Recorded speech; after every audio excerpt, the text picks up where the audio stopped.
Yo, what's up? Chris TV, welcome back to my channel again, guys. Today is Friday, April 3, guys. Mayroon ako kanina doon, guys, nakita na ano na tinatapon nila, kaya pinulot ko. Thrift tab to, guys, yan.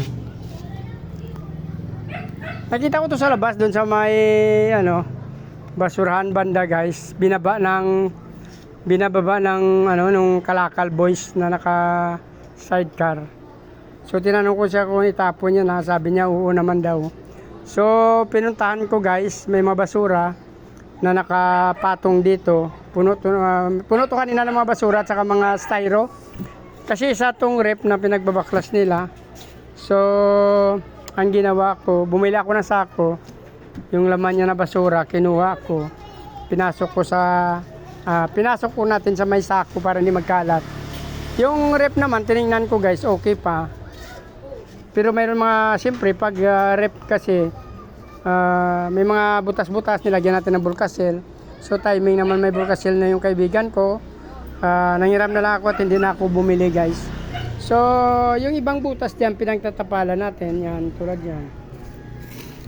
Pinagtatapalan natin dyan, guys, yung dapat tusutan ng tubig. At the same time, yung dito sa ibabaw, ito, guys, yung dalawa na to. Hindi ko yan tinakpan yan.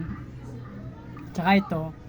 Sakaling may lagay ko dun sa ibabaw ng aking mga fish dun sa iskinita, pag nagulan, magsisilbi siyang overflow to, guys. Bali dalawa yan. Isang maliit saka isang malaking ginawa ko yan. Ilalagay natin kasi dun sa ibabaw sa bubong banda. So, hindi ko pa alam, medyo nagpaplano ako dito na lalagyan ko ng plants na lang ilalagay natin dito. Yung aquatic plants para makaparami ako ng aquatic plants.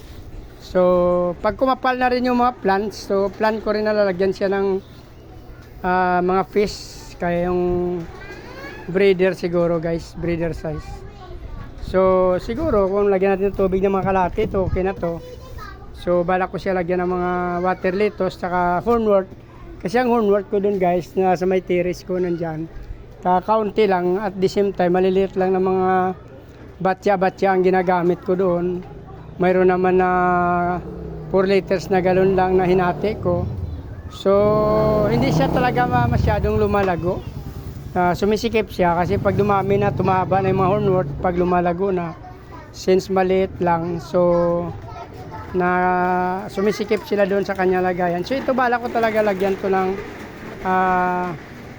plants. At the same time, pag napuno at dumami na sila, bibitawan natin ng breeder. Hindi ko pa alam kung anong strain sila lagay natin. So, pansamantala siguro, binilad ko muna rito para matuyo yung bulkasil. Mamaya, lilinisin natin ulit ng konti kasi may mga alikabok. Tanggalin natin yung alikabok, tapos papatulong ako, ilalagay ko doon sa ibabaw ng aking fish, guys. Sama ko kayo doon kasi dito ko pa siya balak lagay. Ito yung magiging rep tab natin, guys. Yan, ganda niyan. So, pwede rin sana yan sa face kasi wala na akong space dito. Like dito, punong-puno na. Hindi ko pa alam kasi ang bita ko nandyan. Diyan ko sana siya ilagay. So, baka magreklamo naman yung mga anak ko. At sobrang sikip na kami dito. So, ang balak ko dito kasi, guys, doon sa rep tab, ilalagay ko doon sa pinakamataas dyan.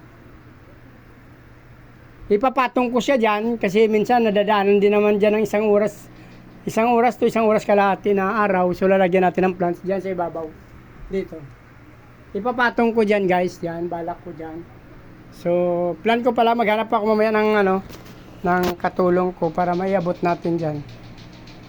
So yun na, guys, update ko na lang kayo pag nalagyan na natin ng plants. Saka lang to lalagyan natin tubig tapos plants. So kung natapos nyo, nagustuhan ang video na to, please like, follow, subscribe my YouTube channel, guys. Sama nyo na rin notification bell para updated kayo sa video na in-upload natin araw-araw. Maraming salamat sa patuloy na suporta at panonood ng video ko, guys. Nice koy. Mabuhay kayo hanggang gusto nyo. Bye-bye. Salamat. Good morning.